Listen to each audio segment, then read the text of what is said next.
Our group will be presenting a video on the Filipinx LGBTQ+ community. Our focus will be on how this community has been underrepresented historically and culturally. Our hope from this video is that you can all leave today with a little more knowledge of LGBT-identified people and their struggle for acceptance. LGBTQ+ have a long history in Filipino culture, including in the folklore. One example of this would be the god of death, Sadapa, falling in love with one of the moon gods, Libulan. This is an early story of two male figures falling in love.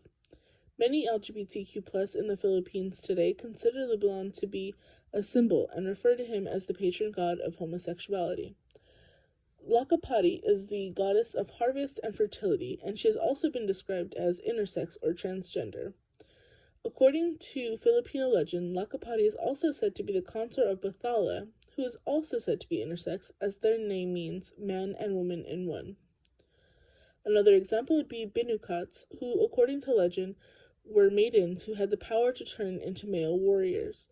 In many tales, the women magically transformed into male warriors in order to protect themselves from men who wished to attack or marry them without their consent. Being part of the Philippine culture puts many restrictions when it comes to their sexuality and being liberal about it. As Christina asserts, being accepted without any judgments in her culture is nearly impossible. The Philippine culture is known to heavily rely on what society might say in relation to their children being part of the LGBTQ+ community, especially the critiques that come from their family members. This type of dilemma is identified with social construction. As referring back to class material, social construction tends to develop upon an individual or in society when understanding something and turning it into something biased. In Christine's case, social construction is seen among her Philippine culture when they believe if a woman is considered lesbian, it is a disgrace or disgusting to their own culture, and that it is somewhat okay for a male to be considered gay rather than a woman.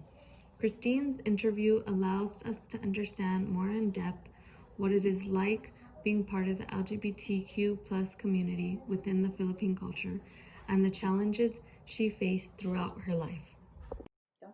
Hi, my name is Christine Malabad. I am a 38-year-old Filipina American woman who identifies herself as being gay.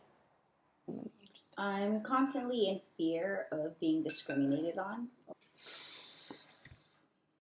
I've struggled a lot with being gay. It is not accepted in my culture. It's frowned upon in my culture. When I did first come out to my mom, she thought it was disgusting and that it was embarrassing, and it's definitely just not accepted in my culture. I don't know how much I can emphasize that, but it's not good. Pride started in 1969 in New York with the Stonewall Riot, launching a movement that has reached nations across the world. But the first Pride March in the Philippines was established in 1994. The movement in the Philippines started small with a march of only about 50 people, but they continued to organize and hold rallies and marches, and every year it continued to grow. Organizers are sure to call Pride in the Philippines a protest and not a parade, as they are not celebrating but are protesting and fighting for equality. In 2019, there were more than 70,000 people that attended this march for the LGBT community+, which consists of rights and equality, the largest Pride celebration in Southeast Asia.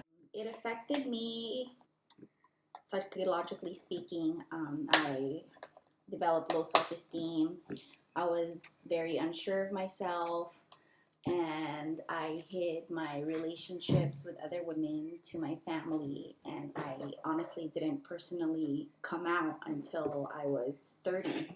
I'm 39 now, and yeah, I hid this other life. I had a double life, as you can say.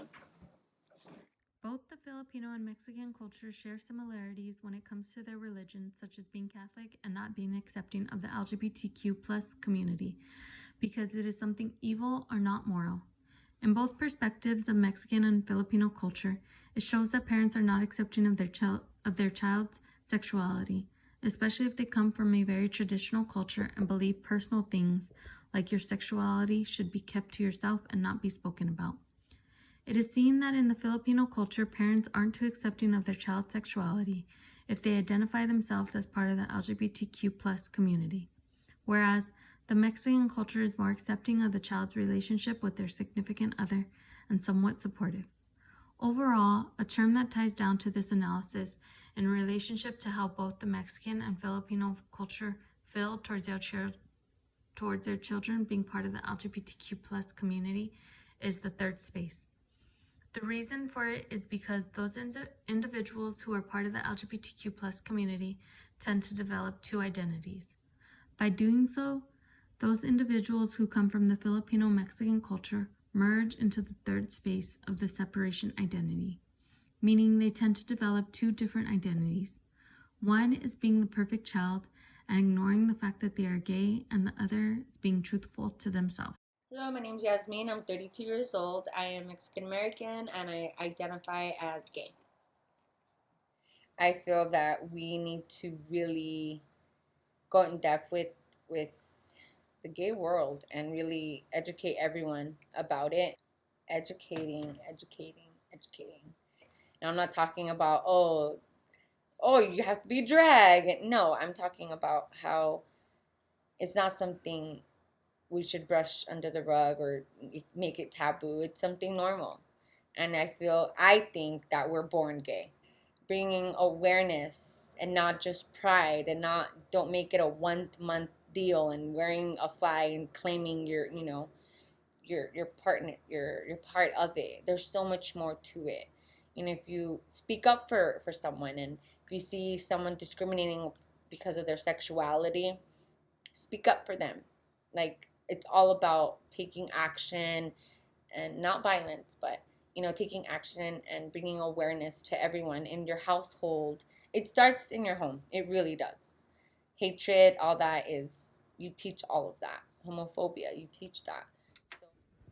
Being homosexual itself is not illegal in the Philippines, but gay marriage is. Some churches will hold a celebration in recognition of a civil union, but there are no laws acknowledging these unions, and the practice is purely ceremonial. There are some laws currently in place to protect LGBTQ+ in the areas of housing and employment discrimination. There are no laws, however, barring all types of discrimination, except in certain cities and provinces.